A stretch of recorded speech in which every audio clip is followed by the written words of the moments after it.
মাকে হারানোর পর বোঝা যায় মায়ের কথা। যে সকালে তুমি ঘুম থেকে উঠতে মায়ের ডাক শোনার জন্য, আর সেই ডাক চিরদিনের জন্য থেমে গেছে। যে হাতে তোমার জন্য খাবার বানাতেন, ভালোবাসা দিয়ে মাথায় হাত বুলিয়ে দিতেন, আজ সেই হাত মাটির নিচে।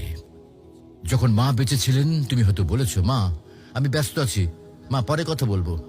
কিন্তু আজ তুমি সময় পেলেও আর সেই কথা শোনানোর মানুষটি নেই। আজ তুমি চাইলে আর মাকে ফোন করে বলতে পারবে না, মা আমি পৌঁছে গেছি। আজ তুমি ঘরে ফিরলেও আর কেউ দরজায় দাঁড়িয়ে হাসি মুখে বলবে না, টেবিলে খাবার রাখা আছে, খেয়ে নিস বাবা। মাকে হারানোর পর বোঝা যায় তিনি শুধু একজন মা ছিলেন না, তিনি ছিলেন ঘরের আলো, জীবনের দোয়া আর হৃদয়ের শান্তি। এখন বুঝতে পারো মা যে বারবার নামাজের কথা বলতেন, ভালো মানুষের সাথে চলতে বলতেন, এগুলো তোমার জন্য কত বড় উপহার ছিল। প্রিয় ভাই বোন, মাকে হারিয়ে আফসোস করার আগে কদর করো। মায়ের হাতে চুমো দাও, তার জন্য দোয়া করো, তাকে জড়িয়ে ধরো যতদিন তিনি আছেন।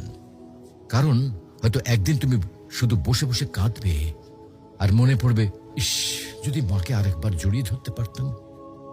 মাকে হারানো মানে পৃথিবীর সব থেকে বড় আশ্রয় হারিয়ে ফেলা। তুমি যখনই সময় পাও তোমার মায়ের সাথে সময় দাও, মায়ের জন্য দোয়া করো। মা যদি আজকে ইহলোক ত্যাগ করেন তাহলে তিনি আর ফিরে